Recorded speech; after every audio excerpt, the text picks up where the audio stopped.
Hi, it's Emu, and welcome back to Aleph Beta Quarantined. We're doing something a little different this episode. Normally, Rabbi Foreman and I speak, or we interview different people, about how this time in our lives is affecting all of us. And it's been forcing me to introspect a little bit. Specifically, I can't stop thinking about my relationship with technology. Technology has enabled us to do incredible things during this time, but it can also sometimes be dangerous and damaging. So, this weekend, I wrote something up about it, and in this episode, I'm reading that to you all. It meant something to me to actually go through and express these thoughts. I hope they're valuable to you. One of the stories of this strange period in our history will be the story of the triumph of technology. I mean, can you imagine all the social distancing, the isolation, the quarantines, if we had to enact these measures 30 years ago? In a world before Zoom, how could we work from home? How would we be able to meet our families for virtual birthday parties, or enjoy video happy hour with our fellow burnt-out coworkers? There have been so many great uses of technology that have made the pain of isolation sting just a little less. And it's not just Zoom. I think I see about 10 fresh memes per day circulating on WhatsApp. Even though I may reply LOL to a friend's brilliant meme, I'm usually not actually laughing out loud. It's more like I'm exhaling really hard out of my nose. That's funny. But, like all good painkillers, there are side effects to technology. Have you guys seen this meme that was going around? 30 days hath September, April, June, and November. All the rest have 31. Except March, which has 8,000. And sure, I can recognize that more has happened in March. We've gone through more transition than many of us have ever experienced in our lives. Maybe that's what people mean when they say they've experienced long days, but for me, the days pass by in a blink of an eye. Nothing in my life these days has been slow. Every morning I wake up with a burst of energy, quickly swallowed up by work, running after the most adorable children, strategizing about the next grocery delivery, or, if we're unlucky, plotting the way to get in and out of the store, all while avoiding the specter of pestilence that could be creeping behind the cereal aisle. But that's not where most of my energy goes. Most of my energy is consumed by technology. And technology has made everything speed up, so much so that I rarely come up for air. One day bleeds into the next. Day after day in March, I was consumed by my newsfeed, like the literal newsfeed. I'd voraciously consume every article the New York Times had on coronavirus, reading those minute-by-minute updates, announcing the news to my friends or family the moment it broke. I'd bounce back and forth between the New York Times and Fox News sites to see if maybe I could get the average of the liberal and conservative perspectives. Here's what I learned, by the way. Coronavirus is bad. We need to flatten the curve. The president may or may not be mishandling this crisis. And to try to mitigate my news addiction, I made strict rules to only check it twice a day, once in the morning and once in the evening. Turns out checking the news twice a day for 2 to 3 hours in the morning and 2 to 3 hours in the evening did not alleviate the problem. And it's not just the news. The WhatsApps are out of control. The ones from work, the ones from loving family, long-lost friends, and resurrected groups. And it's my iPhone messages, and my emails, and my FaceTimes, and Zoom invitations. And I gotta check my Insta stories, my Facebook feed. So many important things are happening, and I need to see it, if not weigh in. In March, and now April of 2020, if you don't exist on social media, you simply do not exist. The triumph of technology during coronavirus makes me think of Hansel and Gretel. You know, that fairy tale with the gingerbread house? These two children are lost in the forest. They had left a trail of breadcrumbs so they could remember the way back home, but birds and other animals ate those breadcrumbs, leaving them wandering the woods with no way home. The kids are starving and are in real danger. And then, salvation. They stumble upon a gingerbread house. A lovely lady invites them inside for some supper, and of course, desperate starving children will trust a stranger. She lives in a gingerbread house. That's pretty awesome. And trustworthy, right? Well, the lovely lady turns out to be a witch with cannibalistic predilections. And while the kids in our story turn out okay, I can't help but wonder if we're like Hansel and Gretel. For our collective health and safety, we need to be alone for a while. But there's this seductive saccharine gingerbread house that offers us relief. Our phones. It offers to save us, but it threatens to eat us alive. I've had a bit of a love-hate relationship with technology long before the coronavirus. On the love side, I'm the CEO of Aleph Beta, a company that teaches Torah over the internet. My entire career is based on how to construct a viral video, how to educate through a visual medium, how to reach larger and larger audiences. And our company is semi-remote. We have an office, but more than half the employees work remotely. We use Asana to manage our projects. We've used Zoom for years, and we are Slack aficionados. Heck, I even work remotely 2 days a week myself. Technology enables all of that. And yet, the best work I do at Aleph Beta, the best work that Rabbi Foreman does at Aleph Beta, is something that author Cal Newport describes as deep work. Slinging texts or slacks back and forth among my colleagues doesn't accomplish all that much. And Zoom meetings are great, but the real work we do here is in Torah research and content writing. It takes hours and hours, days and days to learn Torah, to understand and shape new ideas, to write scripts that share these ideas faithfully, compellingly, and then hours are spent with producers and editors who eviscerate whatever you've written, and you rewrite and rewrite until you've distilled an hour's worth of usable material from 20 to 30 times that amount of effort. Deep work isn't just about time, though. It's about uninterrupted and focused time. You can't make headway on Torah research if you get interrupted by a WhatsApp.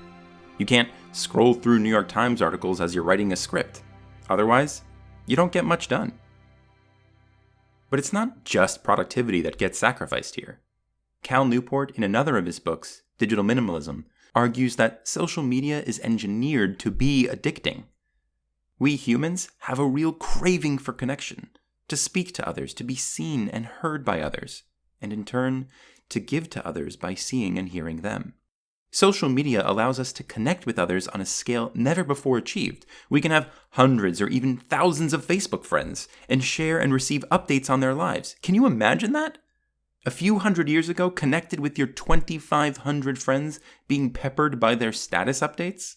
Newport argues that it's not just the scale of connections which overwhelms us, and it's not just that social media is addicting.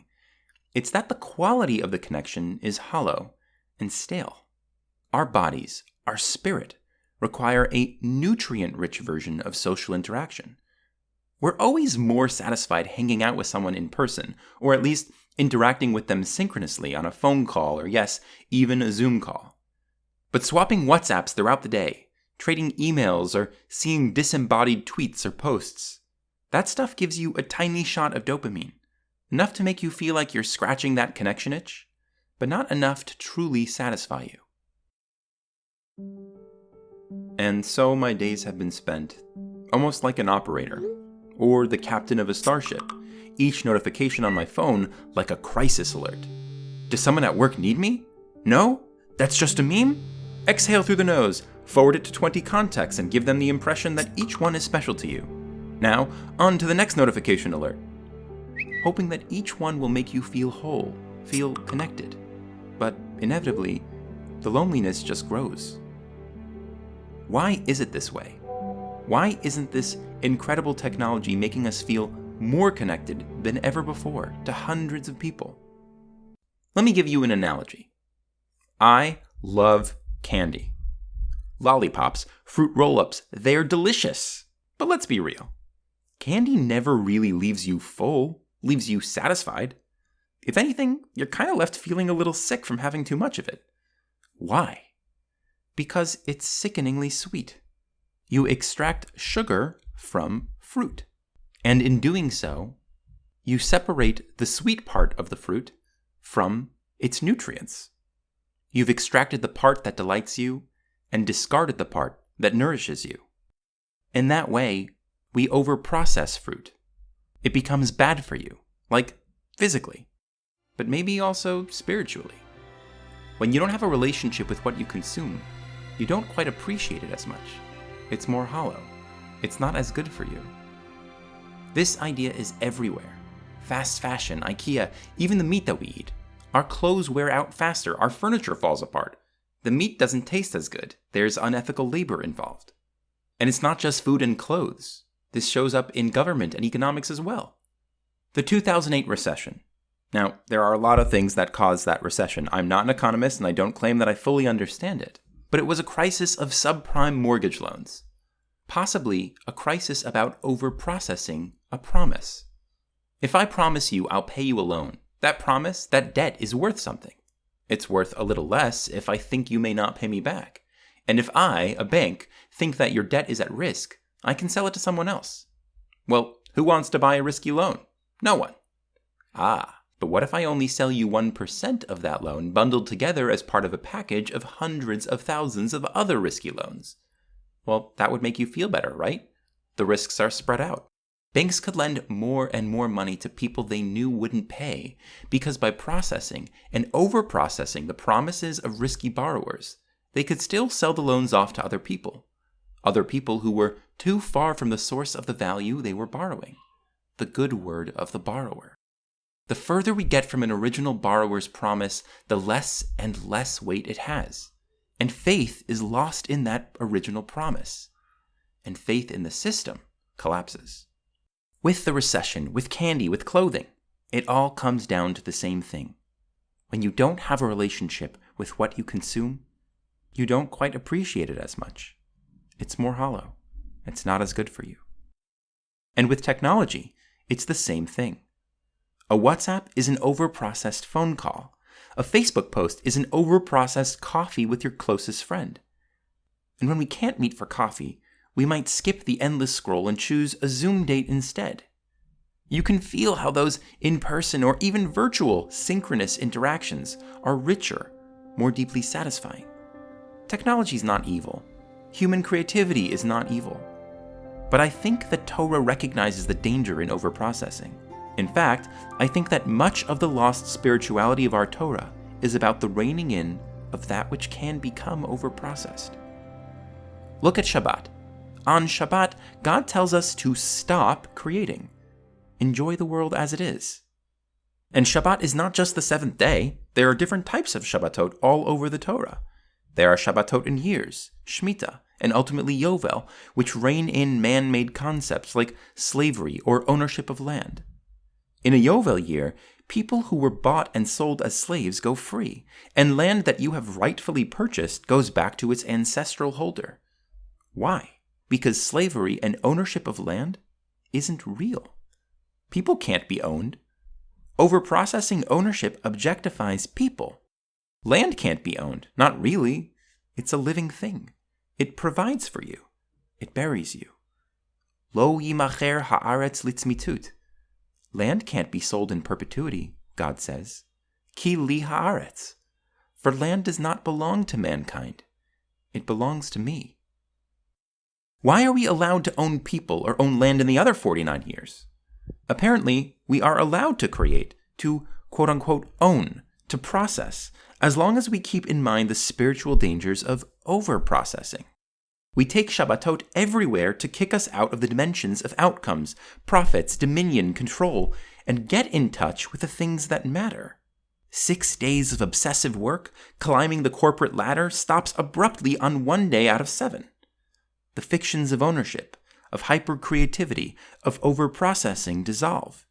And what are we left with? A day we spend simply being, with friends, with family. I don't know the reason for the coronavirus, or what it all means. But what I can say is that this has been a really painful reminder that our creativity, our mastery over the world, is diminished. Businesses are on pause. Busyness is paused. And I've watched myself rush to fill the void with more processing, memes, texts, news feeds, and none of it has satisfied me. Shabbat has been forced upon me, and I've been kicked out of obsessive creativity and control. And here's what's left for me. Calling my best friend while wandering outside has nourished me. The video game I started playing with my son has nourished me.